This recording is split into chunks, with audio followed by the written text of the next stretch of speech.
السلام عليكم، معاكم يوسف من قناة ليفو تك. ازيكم يا اصدقائي؟ عاملين ايه؟ يا رب تكونوا بخير. قبل ما نبدأ الفيديو بتاعنا يا ريت تدعمنا بلايك وشير وسبسكرايب، ويلا نبدأ. موضوع فيديو النهارده هيبقى عن دليلك لبناء التجميعة بتاعتك او البي سي بتاعك.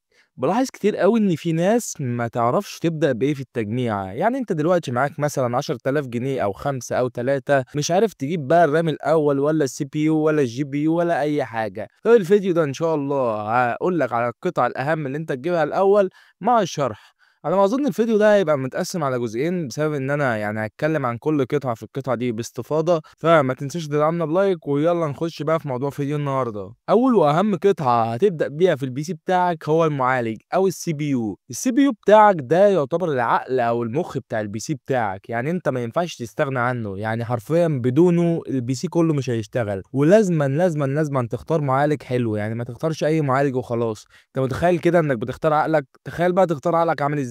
هتختاره غبي؟ اكيد لا. يعني هتحتاج انك تجيب معالج حلو. وانا قسمت المعالجات لثلاث فئات: فئه منخفضه ومتوسطه وعاليه. الفئه المنخفضه استخداماتها انك تفتح النت مثلا، تلعب العاب خفيفه، تلعب سوليتير، تلعب اي حاجه خفيفه على البي سي بتاعك، كمان مش خفيف قوي، فاهمني؟ تعمل كات وبسط كده بس. والفئه السعريه بتاعت المعالجات دي بتلاقيها اغلبها قليله، يعني من 3 ل 5000 جنيه. انا هحط لكم السعر بالمصري والسعر بالدولار، لان ناس كتير قوي اشترت من الموضوع ده، فانا قررت اعدله. نخش بقى في الفئه المتوسطه. الفئه المتوسطه دي بتلاقيها الاكثر انتشارا عامه في مجال البي سي. ليه؟ لان كله بيحب الوسطيه، يعني ما بيحبش حاجه تبقى ولا قليله ولا عاليه، بتحب اللي في النص. فالناس كلها بتتجه للفئه دي. استخدامات الفئه دي انك ممكن تلعب العاب تقيله نسبيا عليه، وممكن تعمل مونتاج متوسط، وفي نفس الوقت ممكن تتعلم برمجه او تشتغل في البرمجه، مفيش مشكله. يعني انت دلوقتي لو عايز تتعلم المونتاج او البرمجه او تتعلم اي حاجه عامه، ابتدي بمعالجات الفئه المتوسطه، مش هتاثر معاك في حاجه وانت مش هتحتاج اكتر منها. لو انت عايز تبدا ككونتنت كرييتور برضو مش هتاثر معاك في حاجه. لو عايز بقى تسجل وتلعب مثلا وتبقى يوتيوبر زي يعني ان شاء الله،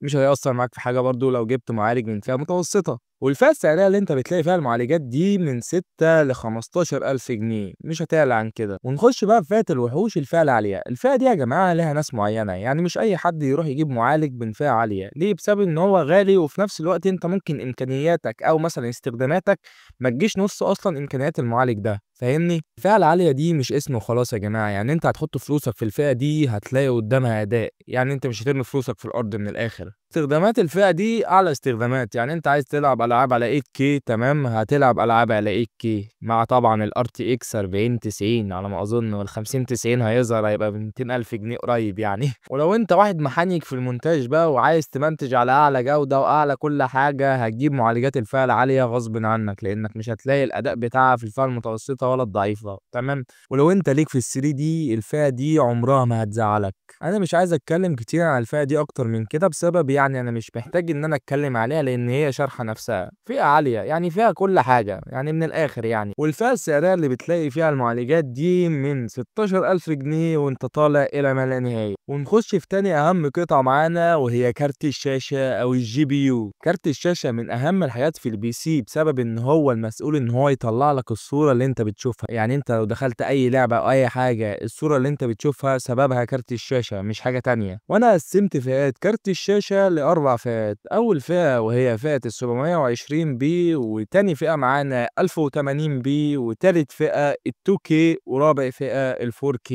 اول فئه معانا وهي ال 720 بي، بتلاقيها دايما في التجميعات الضعيفه، لان هي حرفيا معموله علشان تشغل الجهاز بتاعك. ولو انت عايز تلعب العاب خفيفه هتلعبك ومش هتقولك لا، لكن ما تتوقعش منها الاداء الواو بقى اللي هيشغلك العاب 2025 و2024 والكلام ده مستحيل. والفئه السعريه بتاعت الكروت دي بتلاقيها في حدود 1500 ل 3000 جنيه. والفئه التانيه معانا وهي فئه ال 1080، بتلاقيها دايما في التجميعات المتوسطه منتشره جدا، بسبب ان هي بتديك اداء ممتاز جدا قدام السعر اللي انت بتديه. يعني انت لو عايز تلعب اي لعبه على جوده 1080 والاعدادات بتاعت اللعبه دي تبقى هاي او الترا، الفئه دي مناسبه ليك جدا. ومناسبة برضو لو انت عايز تشتغل على المونتاج. والفئة السعرية اللي بتلاقي فيها الكروت دي من 4 ل 8000 جنيه. ونخش على الفئة اللي بعدها فئة ال 2K، والفئة دي بين البدين، يعني بين ال 4K وبين ال 1080، في النص يعتبر برضو. لو عايز تلعب ألعاب تقيلة أوي وعايز تتعلم مونتاج بطريقة احترافية، الفئة دي هتبقى مناسبة ليك جدًا. ولو عايز فريمات عالية في كل الألعاب، كل اللي عليك هتقلل الجودة من 2K ل1080 وهتلاقي فريمات تعدي ال100 دايمًا. والفئة السعرية بتاعة الكروت بتلاقيها من 10 ل20,000 جنيه. ونخش في آخر فئة معانا وهي فئة ال4K. فئة ال4K دي مخصصة للناس اللي عايزة تلعب على جودة بس.